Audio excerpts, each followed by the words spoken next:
All right, so looks like someone's been busy with My Fault. Yeah, you've got analysis, FAQs, even a study guide. Someone's got it bad for Nick, huh? Definitely, and wants to understand what makes this book-turned-movie tick. Let's break it down. You seem to be focusing a lot on the adaptation, the critical response, and Nick himself. Yeah, definitely those are the big ones. So let's focus on that. We'll unpack those juicy book-to-movie changes Okay. and see what the critics are saying Right. and dive deep into Nick's character. Oh, yes. Especially those bad boy qualities everyone's buzzing about. Okay, so for anyone who hasn't been swept up in the My Fault craze yet, quick recap. Yeah. Noah's mom remarries a wealthy lawyer, Okay. and suddenly she's living with a seriously hot stepbrother Uh-huh. named Nick. Classic setup, right? Classic enemies to lovers trope. Yep, It's romance 101. totally. Think Elizabeth and Darcy, Oh, yeah. Beatrice and Benedict. Mm-hmm. That tension of initial dislike, that forbidden element. Right. It's a recipe for passionate storytelling. Absolutely. And My Fault leans into that hard. Yeah. Especially in those early scenes where Nick is all motorcycle riding, glowering intensity. Which, let's be real, is probably half the reason this thing is trending on TikTok. Oh, for sure.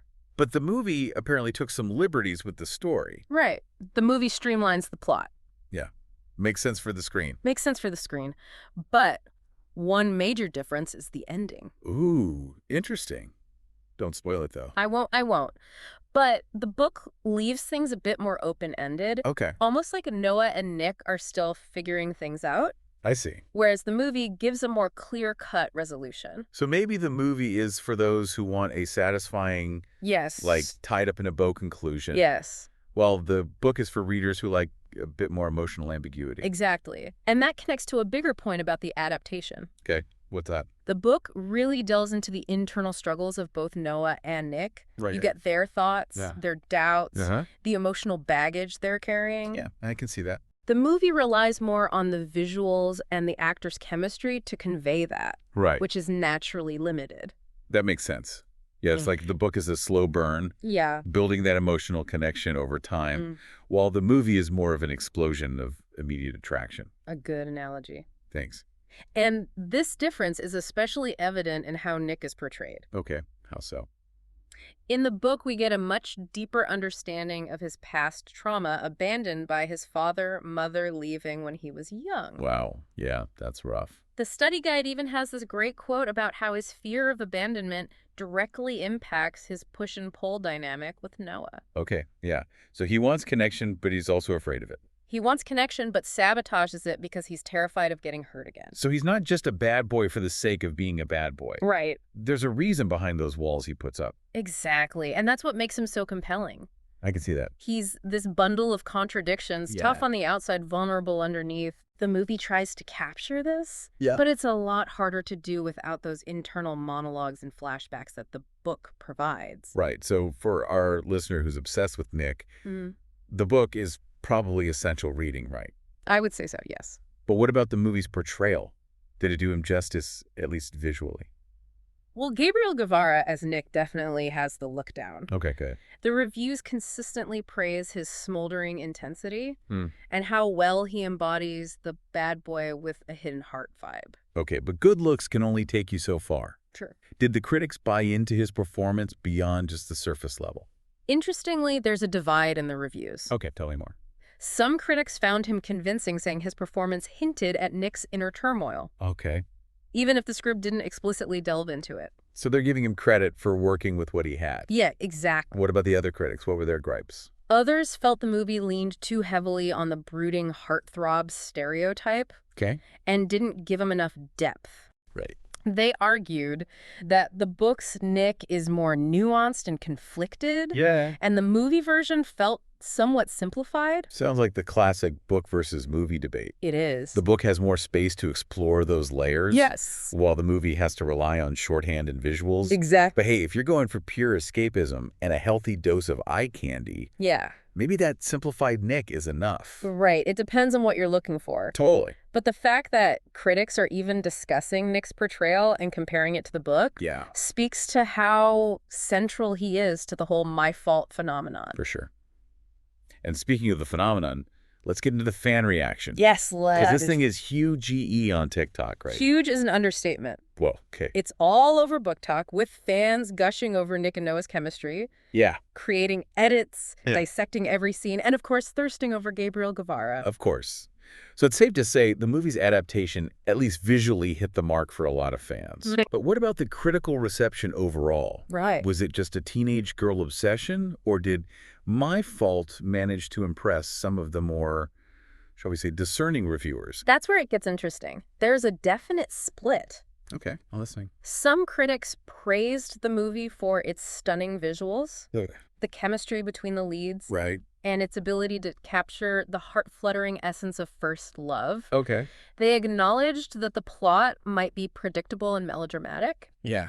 but argued that it's perfectly fine for a film aimed at a younger audience who enjoys those tropes. So it's a guilty pleasure, but a well-executed one. Exactly. They appreciated that it didn't try to be something it wasn't. Right. It delivered on its promise of a steamy, emotional roller coaster ride. But it wasn't all sunshine and roses, right? Mm-hmm. Some critics weren't as charmed by My Fault. That's right. Some reviewers, particularly those outside the romance genre, found the plot derivative and lacking originality. Okay, so they felt it was playing it safe. Sticking to the formula without adding anything new to the mix. Precisely. Yeah. And they argued that while the movie might be visually appealing and emotionally engaging on a surface level, it lacked the depth and nuance to resonate on a more profound level. Which brings us back to the book.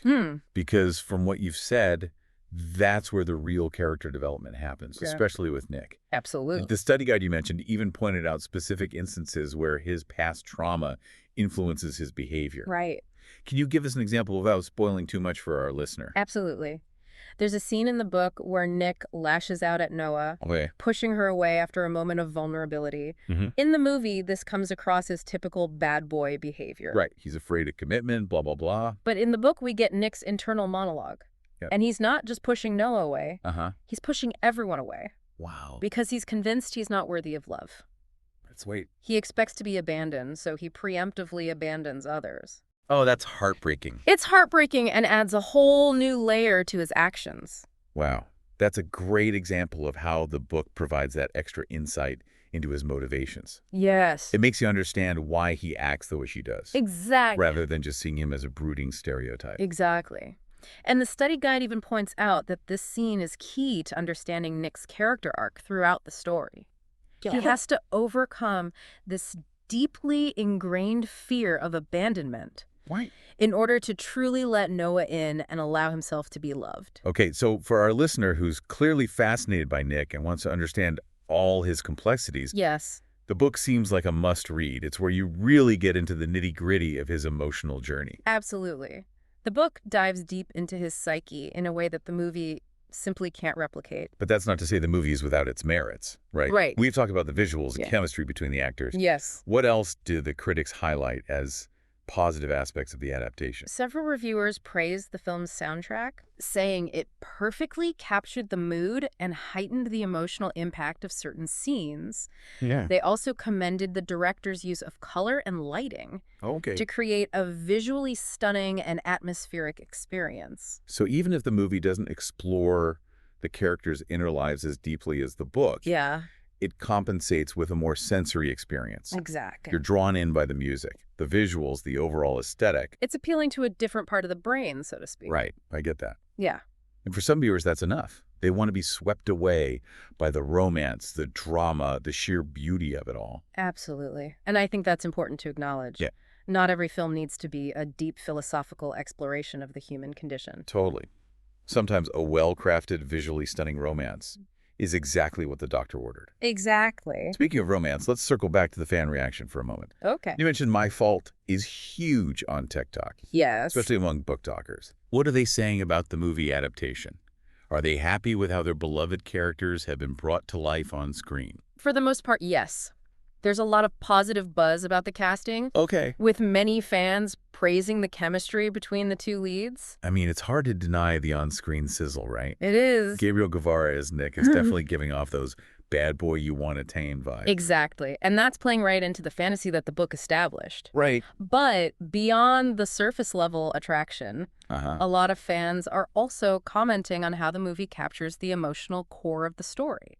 That feeling of falling for someone you shouldn't. Right. The push and pull of the enemies to lovers dynamic. So they're feeling the feels, even if the movie might not delve into all the psychological complexities that the book does. Right, and I think that speaks to the power of adaptation. Yeah. Even if certain elements are streamlined or simplified, a good adaptation can still evoke those same core emotions and connect with the audience on a visceral level. But imagine there's some hardcore book fans who are nitpicking the changes, right? Oh, absolutely. I mean, that's the nature of fandom. It is. You get invested in these characters. Yes. And you want to see them portrayed faithfully. There's always going to be a segment of the fandom who are hypercritical of any adaptation. Right. And My Fault is no exception. Of course. Some are expressing disappointment that certain scenes from the book were cut or altered. Yeah, I bet. While others are debating whether the actors truly embodied the essence of their beloved characters. So the classic book is better versus movie is good in its own way. Yeah. Debate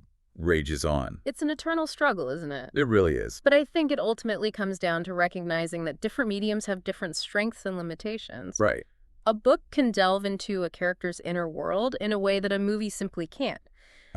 But a movie can bring those characters to life visually and create a more immersive sensory experience. And for our listener who's clearly done their homework on My Fault, they can appreciate both versions for what they offer. Exactly. They can enjoy the book for its deep dive into Nick's character and the nuanced exploration of their relationship, while also appreciating the movie for its visual storytelling and the undeniable chemistry between the actors. Exactly. It's not about choosing one over the other. Right. It's about recognizing that both versions contribute to the overall tapestry of the story. Totally. And ultimately, that's what makes a phenomenon like My Fault so fascinating. It is. It sparks these kinds of conversation and encourages us to engage with the story on multiple levels. Exactly. Speaking of engaging with the story, we've talked a lot about the plot, the characters, the book versus movie debate. Yes. But what about the underlying messages of My Fault? Right. Is it just a fluffy romance? Yeah. Or is there something deeper going on beneath the surface? That's where things get really interesting.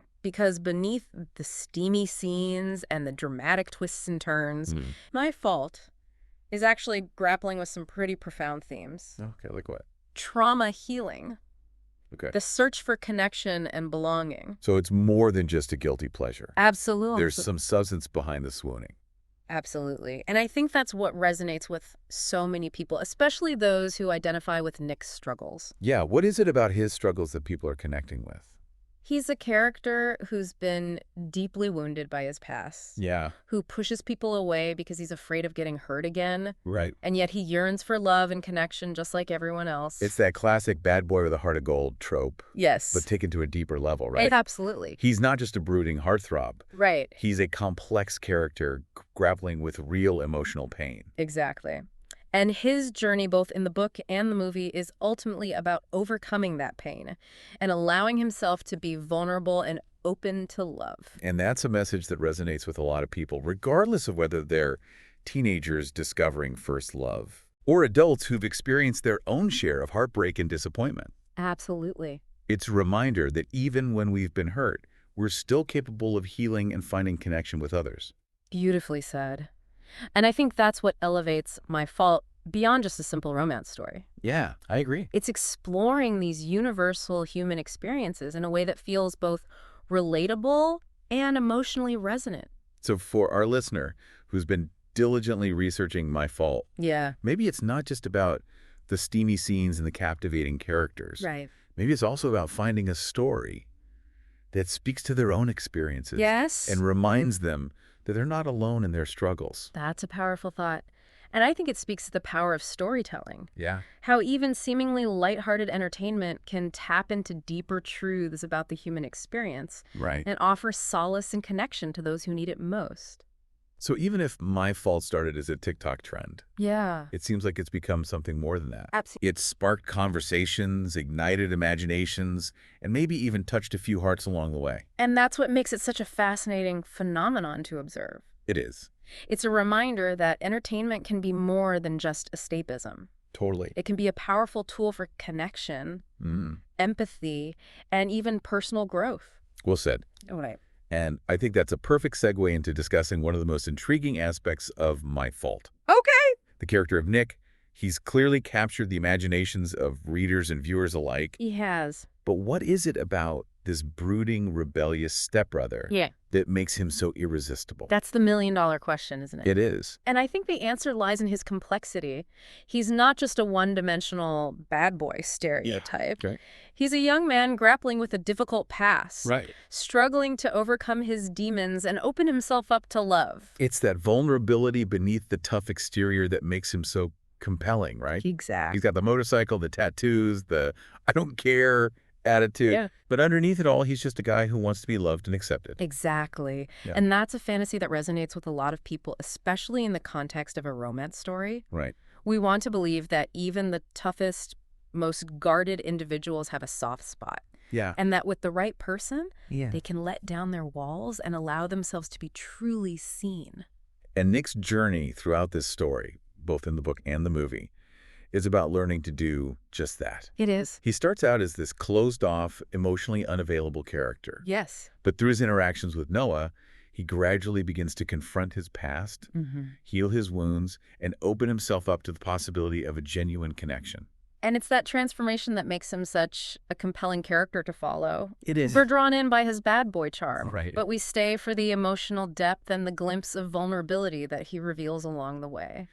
Speaking of vulnerability, one of the things that really struck me about Nick, especially in the book, is how his past trauma manifests in his relationship with Noah. Right. He has this fear of abandonment that stems from his childhood. Yes. And it colors his interactions with her in some really interesting ways. Absolutely. The book does a great job of showing how his past experiences have shaped his